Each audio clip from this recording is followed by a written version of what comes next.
అంగస్తంభన అనగా erectile dysfunction గురించి తెలుసుకుందాం.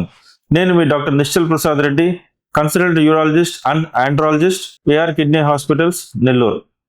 అంగస్తంభన సమస్య 30 సంవత్సరాలు దాటినటువంటి మగవారిలో తరచుగా కనపడుతూ ఉన్నది. దీనికి ముఖ్యమైన కారణాలు యాంగ్జైటీ, డిప్రెషన్, స్ట్రెస్ లెవెల్స్, అలాగే smoking, alcoholism and substance abuse అనగా డ్రగ్స్ తీసుకోవడం. వీటన్నిటి వల్ల కానివ్వండి, ఏదో ఒక కారణం వల్ల కానివ్వండి, చాలామంది మగవారు ఈ సమస్యతో బాధపడుతూ సిగ్గుగా బయటికి చెప్పుకోకుండా డాక్టర్ని సంప్రదించకుండా ఇబ్బంది పడుతున్నారు. దీంట్లో డాక్టర్ని సంప్రదించగా ముఖ్యమైన పరీక్షలు చేయడం ద్వారా అనగా హార్మోన్ పరీక్షలు, టెస్టోస్టెరాన్ లెవెల్స్, అలాగే creatine test and thyroid profile చేయడం ద్వారా సమస్యను కనుక్కునే దానికి అవకాశం ఉంటుంది.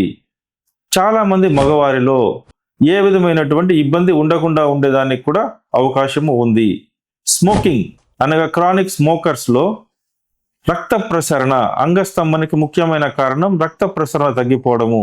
ఎప్పుడైతే పీనిస్ అంగానికి రక్త ప్రసరణ తగ్గిపోతుందో అంగం స్తంభించడం తగ్గిపోతుంది. సో ఫినైల్ డాప్లర్ అనే పరీక్ష ద్వారా మనము దీనికి పరిష్కారం కనుక్కునేదానికి అవకాశం ఉంటుంది.